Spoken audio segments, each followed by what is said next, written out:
Have you ever felt that crushing pressure to be 100% original? Well, what if I told you that's probably the biggest myth in creativity? Today, we're diving into a book that just completely flips that whole idea on its head. It's called Steal Like an Artist, and it makes the case that really nothing comes from nothing.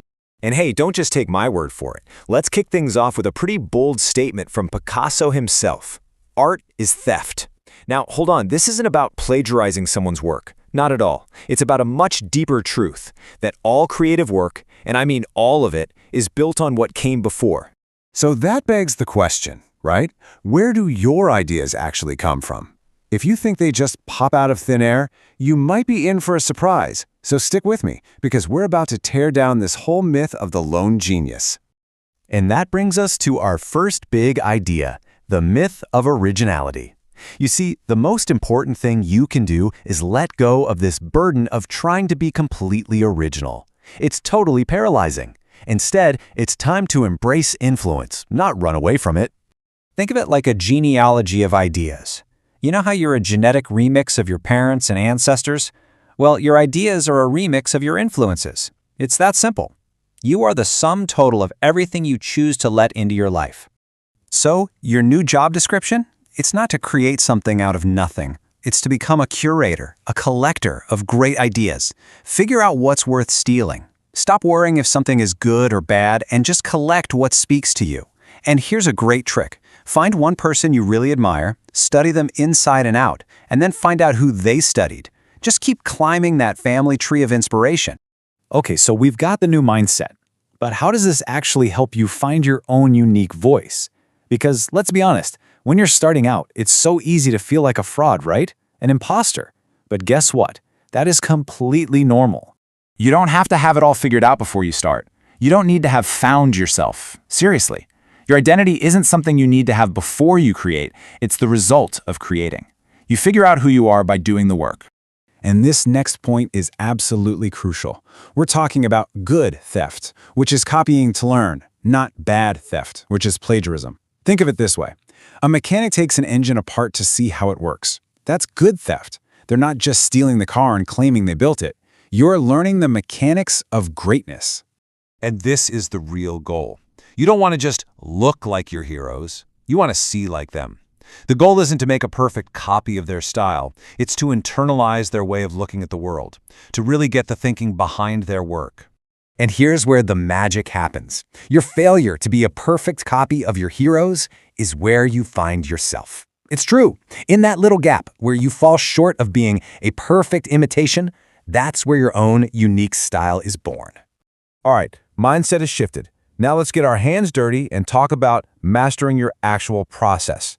How do we build those daily habits to make creativity a consistent part of life, not just a lightning strike? You know, in our crazy digital world, maybe the most radical thing you can do for your creativity is use your hands. Seriously.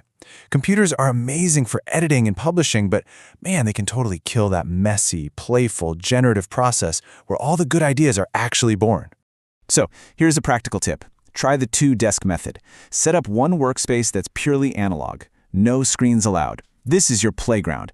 Paper, pens, sticky notes, whatever. It's for making a mess. Then have your digital desk. That's where you take those raw ideas and you clean them up, edit them, and get them ready for the world. Oh, I love this insight.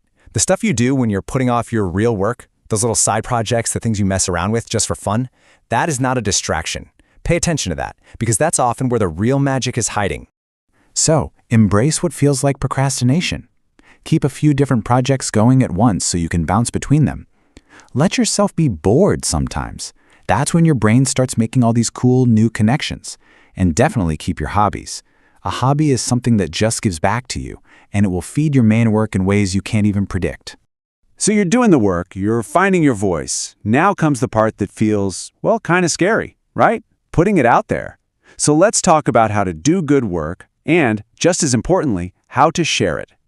So many people are worried about how to get noticed right away. But listen, in the beginning, being unknown is your superpower. It really is. Obscurity is your friend because you have total freedom. There's no pressure, no expectations. You can experiment, you can mess up, you can play. So enjoy it while it lasts. Use it. And look, there's no crazy secret formula to getting your stuff seen. It's actually brutally simple. Step 1, do good work. That's the hard part. There are no shortcuts. And step 2, share it with people. That's it. And with the internet, that second part has never been easier. And don't be precious about your process. Don't be afraid someone's going to steal your ideas. Be like Bob Ross teaching everyone to paint happy little trees. He gave away all his secrets, and people absolutely loved him for it. When you share your process, you build a community. You don't create competitors. Okay, so you're sharing your work, but what happens when you feel stuck? Blocked? Well, that brings us to our last big idea, and trust me, it's a total game changer. Having limitless options can be terrifying. It's paralyzing. The real secret to getting over a creative block is to give yourself some rules. Constraints aren't a barrier, they're a catalyst. Let me give you the perfect example. Dr. Seuss was challenged to write a kid's book using a very, very limited vocabulary list. And the result was The Cat in the Hat, an absolute classic. But believe it or not, the story gets even better. Seeing how well that first constraint worked, his editor actually doubled down. He bet Dr. Seuss he couldn't write an entire book using only 50 unique words. 50! I mean, that sounds impossible, right? Well, he did it. The book he came back with was Green Eggs and Ham, one of the best-selling children's books of all time. That extreme limitation didn't crush his creativity, it unlocked it. It literally forced him to be brilliant. And that brings us right to our final thought. Creativity isn't always about what you decide to put in. A lot of the time it's about what you choose to leave out. So embrace your limitations, whatever they are. Use the time you have, the tools you have, the space you have. The real question isn't what will you make, but what will you choose to leave out in order to make it?